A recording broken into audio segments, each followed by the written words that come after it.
Deus Ex where, good God almighty, my legs, bro, my poor legs don't deserve the treatment that they get in this game at all. But I did discover a game-changing piece of tech which has opened so many doors, and the story's actually getting somewhere now, which is really cool. I'm now sort of integrated into the story of what is going on. This ambrosia is missing. I'll catch you up on the story first. And we've discovered there's like an airfield where we think they're trying to ship it to a particular place for some reason, right? The NSF, the rebellion, is trying to ship out this ambrosia to this location, and we're not sure why, because you would think they'd want to keep it in the United States, but they're not doing that. They're doing something else. So we're like, we need to go and find out what is going on. And off we went. And I was paired up with Anna, the Russian cyborg lady, who wants to just murder, death, kill everybody. So it was a case of get in there and see what's going on. This was a really interesting mission, as it once again opened a lot of avenues and doors. Now, I don't know if it's the revision mod or whether the base game also did something similar. I assume it was similar, but the revision mods made the levels a bit larger. In reusing New York and then opening a brand new area of New York and this really large airfield base that we went to, which had boats and all sorts of things going on to explore. And more, I'm getting used to the gameplay style, which is you should talk to the homeless and you should talk to the people of the streets and to the kids, because they've seen things, they've been living in squalor, and they've noticed things going on, hidden areas. There's so many questions I have with this game, such as, one of the first things I had to do was gain access to the mole people that live in the underground, right? The mole people live in the underground. And so you find out is like, there's definitely some way, the mole people live in like a secret area from the subway. And then you'll meet a guy who's like, I know where the entrance is, but for 500 credits, I'll tell you where it is. Now, that's not a lot of money in the game, but I have to imagine they've built in a contingency for if you just didn't have that money. If you'd bought everything you can from the quartermaster, used the free clinics, all those things would drain your resources, your cash reserves pretty quickly.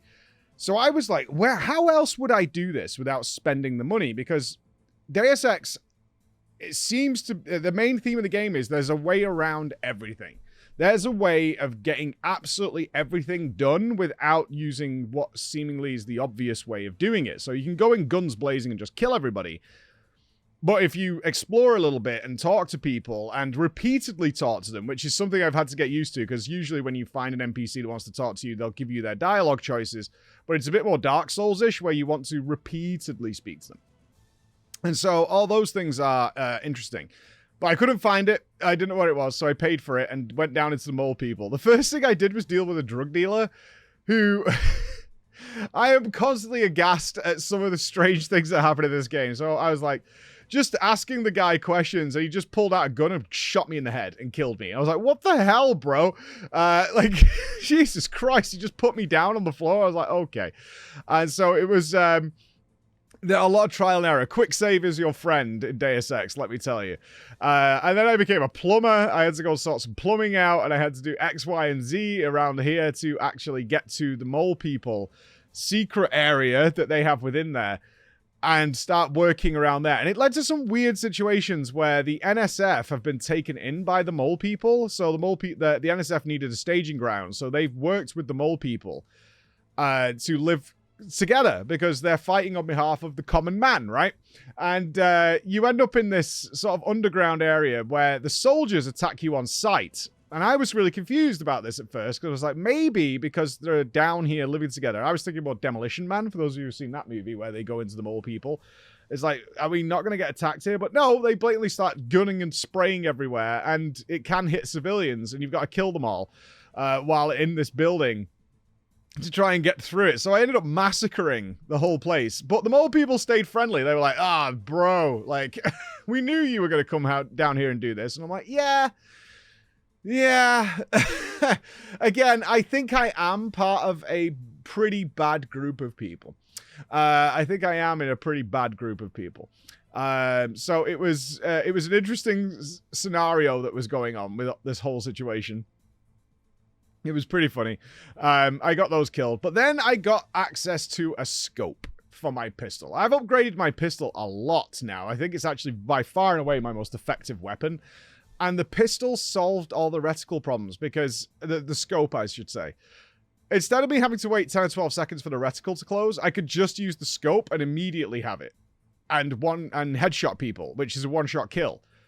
And that just changed the whole game for me. Like, the whole combat situation just switched immediately from pumping like 8 or 9 bullets into thin air and hoping something hits to one-shotting people from across the map as well. Like, I could shoot them from so far away and bring them down. I was like, oh, thank God. Right, now we're okay. Now we're okay. This is like aiming properly. This is doing things. And this allowed me to be much more combat heavy, which I prefer. And worked out really well. Along with, I'm completely underselling at how much jank we went through. I've got a story for you, actually. The story of the bridge. The story of the bridge. I went into the sewers to rescue somebody for the smuggler. It's where we left off at the last video. And this was tough because I had so little health, no healing, and one hit would take my legs down. And this room, this whole area was filled with enemies. Absolutely filled. A lot of death happened here. A hilarious death. At some point, the guy started committing suicide, I think in pity. Like, I turned a corner and someone just leaped from this bridge down into toxic water and just was like, ah! And I'm like, all right, quick save. That guy's dead. Excellent. I'll take it. All those kind of moments. And I'm working through it, and I'm having fun, and I eventually realize, okay, the water is toxic, so I can't go in there, and I need to get to this other side. And there was some guys in a guard room, which seemed would probably have some way of getting across, or would drain the water, you know, something along those lines. But they were, like, crowded in there, so the only thing I could think of, without dying, because I could not kill them, but they opened the door and there's 2 of them waiting for you, was to throw a grenade in. I did that, and then I was like, oh. And then I saw someone say, I think he's blown up the computer. And I was like, oh, no. But I came up with a solution. If I leaped off the very corner, I could land in the water and immediately get on the ladder without taking too much damage. Like, not enough to completely break my legs. Because, of course, any form of damage...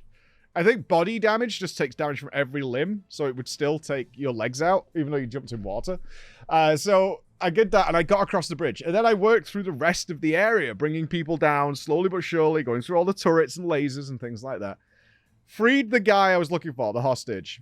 And then it dawned on me, I have to get back. Ladies and gentlemen, I do not have anywhere near enough health to get back across this river of slime. I don't. This took half an hour. And we were like, he's soft-locked. Like, there's no way of getting out of this situation. Like, we even got to the point... let me tell you the extremes we tried. The extremes were to create a horizontal grenade bridge to go around the circular room I was in. It doesn't work. I think the wall is on a very, very slight angle, which means you couldn't attach a grenade to it. And when I did get a grenade to sort of clip to it, you couldn't stand on it, because I think technically it was pushing you off. Even though it looked pretty flat, it was technically pushing you off, so you couldn't do that. So that was a problem. So that doesn't work. The next extreme was to put all my experience points into swimming, so that when I landed in the water, which immediately broke my legs, I would still have the ability and speed to get across the water to get to the ladder on the other side to get out of there. That didn't work either. I died at the ladder. Now, I want to say in between all this, I tried so many things to get through this. And I was like, I can't be soft-locked. Like, we were getting to the point where we'd have to use no-clip, you know, or float to get across, right? To get across the room. So I'm looking at it, and we're really assessing it. I was like, there's no way. I don't want to cheat. There's a way of getting out of this. And this is the fun of the game, right? It's such a silly thing, but it's really fun to try and figure these things out. And so I'm looking at it, and I'm assessing it, and I'm like, okay, maybe... Because the problem is the second I hit the water, my legs broke. I was like, what if I put 1 point in swimming? I dive into the water. I couldn't land on any of the boxes. That wasn't possible. That would kill me. Landing on a cardboard box would immediately kill me. And what made me laugh, actually, was several of my live audience like, well, what did you expect to happen? I was like, brother. Landing on a cardboard box in water doesn't kill anybody. Cardboard boxes... this is from my pro wrestling training days. Cardboard boxes are universally known as being incredible at breaking falls. and totally working out for safety reasons. So we come out uninjured, right? Obviously, if you put a fucking tiny cardboard box 100 feet below you, you're probably going to die. But you get the idea. This was not reasonable. Either way, I made this angular dive with 1 point in swimming, or 2 points in swimming, to land near a box, break my legs, and crawl onto the box. Okay. I'm then going to try and just sprint using the extra yard this box gave me into the water to get to the ladder. And with 1 HP remaining, I got up the ladder.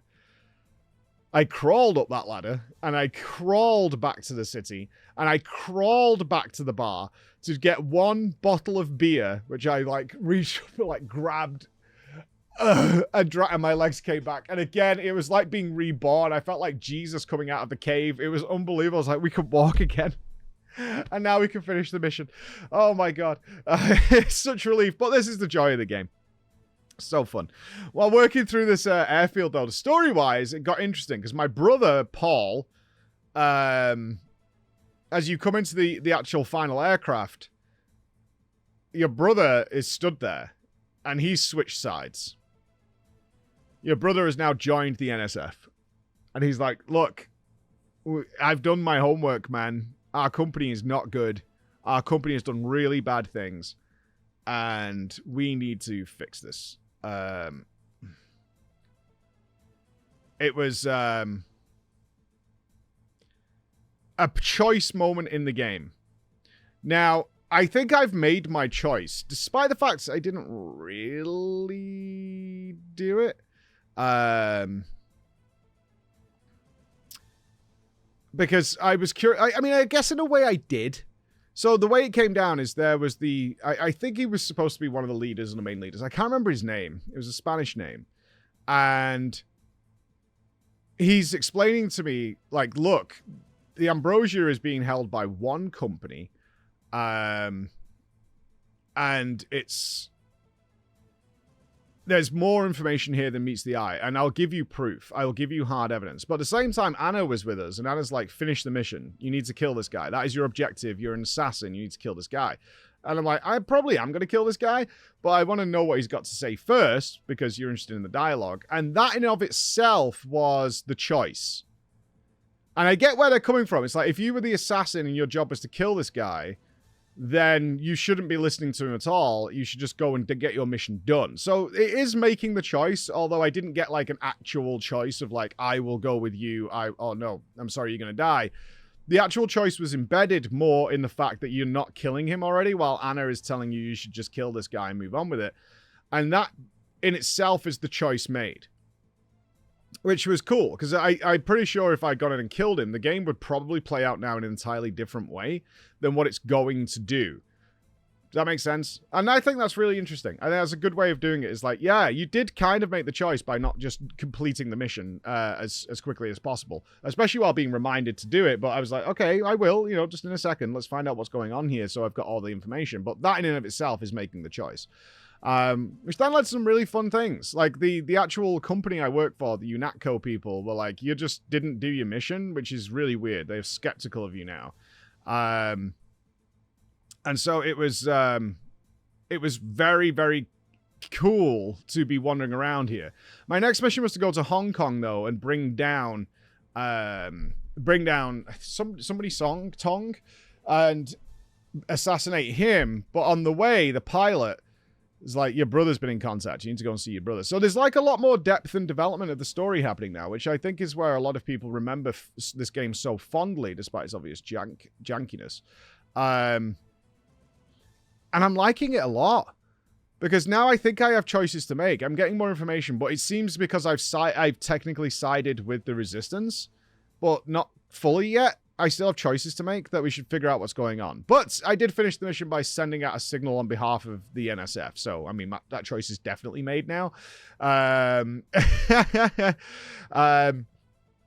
now I'm fully engrossed, which is where I am. I'm actually into the story of how it's going to play out, despite it's like 2000s era. There's a lot of like nuance and stuff going on here. There's a little outside of the box of where the usual choices are made in RPGs. Usually you have that very distinct moment of making choices.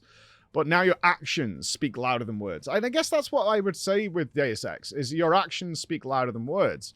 Is you do things, and that in and of itself is more interesting, I think, than just like you get a bunch of dialogue choices and then you just pick one and that's the one you go with. Although there is something to be said for having that consideration when you're looking at the choice of like, where do I want to go with this? Where do I want to go with this? Interesting. So I'm into the story now. I'm into the story about what's going on. And I think, rightfully so, I've sided with the rebellion. And I also think the leader of UNATCO, Malaki or Melania, whatever he's called, he's the boss in charge. I think he is too. Because he's like, I'm giving you... there's a lot of wording that's like, I'm going to send you on this mission. This is an opportunity. And considering we got this creepy leader of FEMA walking around, he's wearing this like Albert Wesker coat and all that kind of stuff. He's definitely a bad guy. And I think it's pretty clear now that UNATCO is like... or the leader, at least, is like, we're not into this. Like, this is government manipulation that's bad, and that's not what we signed up for. And he's trying to pull the strings from the back to give you, as the weapon of choice, a way of accessing things. And I hope it plays out this way. I really do. I hope it plays out that way, because it's fun. It's really interesting. It's intriguing, and I like it. I like it a lot while doing all the side quests and stuff. So, a much better day. Still a lot of jank. Still a lot of jank and nightmares. But fun, to say the least. All right. Let's see where it goes. Bye, guys.